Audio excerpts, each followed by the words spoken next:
Namaste everyone, and welcome back to your mat. Today's tutorial is going to be Navasana, or boat pose. And boat pose is really an ab tightening or strengthening type pose. It can be very challenging.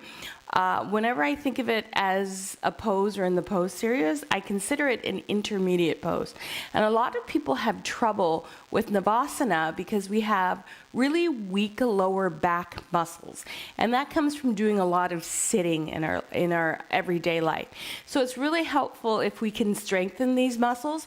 And these are postural muscles. These are the things that hold you upright. So not only does this particular pose work the core muscles in the front, but it also works your lower back muscles. So it works a lot of your lumbar spine muscles. So I think it's an important pose to do. We don't do it a lot because it's a difficult pose, and I know a lot of people kind of avoid it, especially if they have back pain. So I thought if you're working with back pain or want to work at strengthening your back, we can do Navasana a couple different ways. We can do it at the wall. We can use straps. So I'm going to show you how to do it at the wall and kind of start to build yourself up to making yourself stronger, so perhaps you can do it away from the wall. So let's start by making sure we have a couple of straps. I'm a big fan of these infinity straps, and this particular infinity strap is just kind of in the infinity sign in number 8 has some stretch to it. So some of these straps have stretch and don't have stretch. For our purposes today, I'm using the infinity strap that has a little bit of stretch in it. If you don't have an infinity strap, a regular strap will work as well. And all you want to do is make a loop in the strap a little bit wider than the width of your shoulders. Now, lots of things you can use instead of a strap, or in place of a strap if you don't have one, is a necktie. You can use a skipping rope. You can use a dog leash. If you have a bathrobe, you can use the tie from your bathrobe. So you can use a lot of things in place of an actual strap. So what you want to do is have one or two of these things, whatever you're working with. So we'll start right off the bat by coming to the wall and bringing just your toes to the bottom of the wall here, okay? And I like to take my fingertips behind me. There's a couple ways you can hold your hands. You can turn your hands out. I'll just move the blocks here so you can see. You can turn your hands out slightly if you like.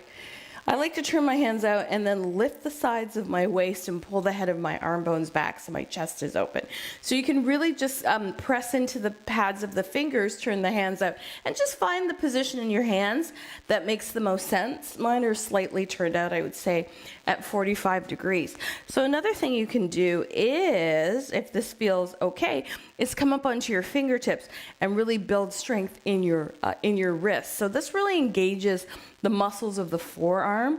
If you're dealing with something like carpal tunnel syndrome, if we can start to build the muscles of the forearm and the muscles around your carpal tunnel, you can start to get rid of some of that discomfort in the wrist.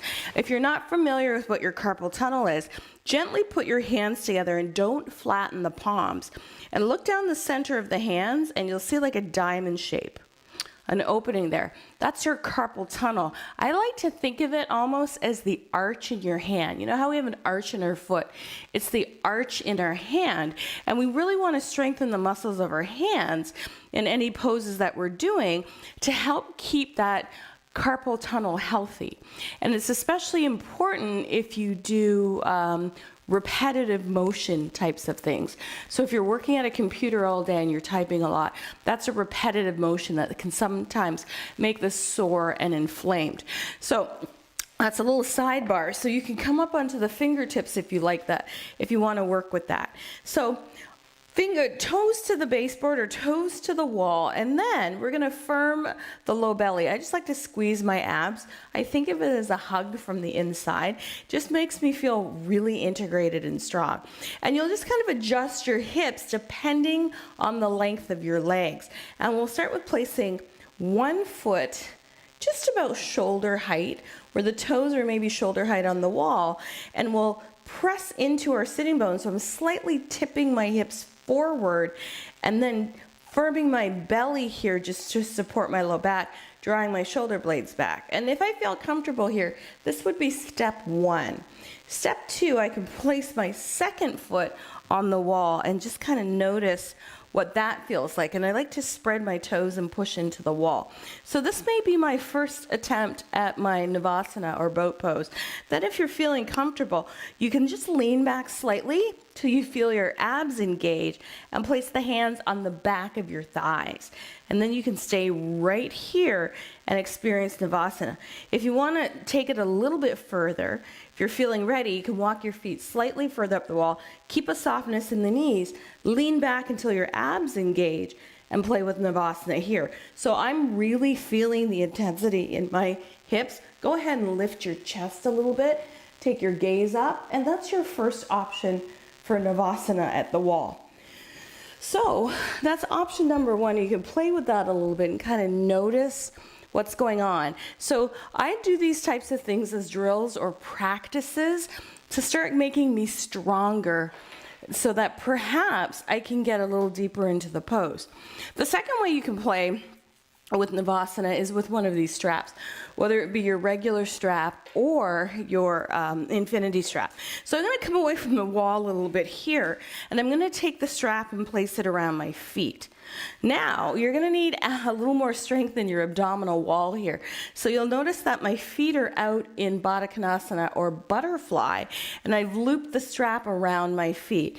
Now I'm going to grab the front of the strap, lean back, and push away with my feet at the same time so that I can find balance. And maybe you stay here, firming the abdominal wall. Then you can play with lifting the legs and finding your balance here.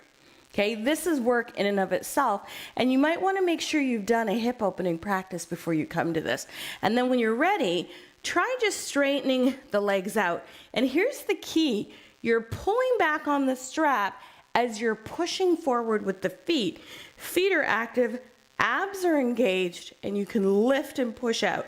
So you can play with balancing, so it's a push and a pull, and you can play with balancing here. And then you can even get creative and play with switching it out. I always like to bend in and switch it out. You can just have a little fun with it and work on firming your abs, lifting your chest, pushing out with your feet. So that's another way that you can play. And if you continue to work on this pose, over time, you'll be able to do your Navasana pose. But really, it's about building strength in the low back and in the abdominal wall. So I hope you found this helpful. Let me know what you think. Please leave a comment below, and I'll see you in the next video. Namaste.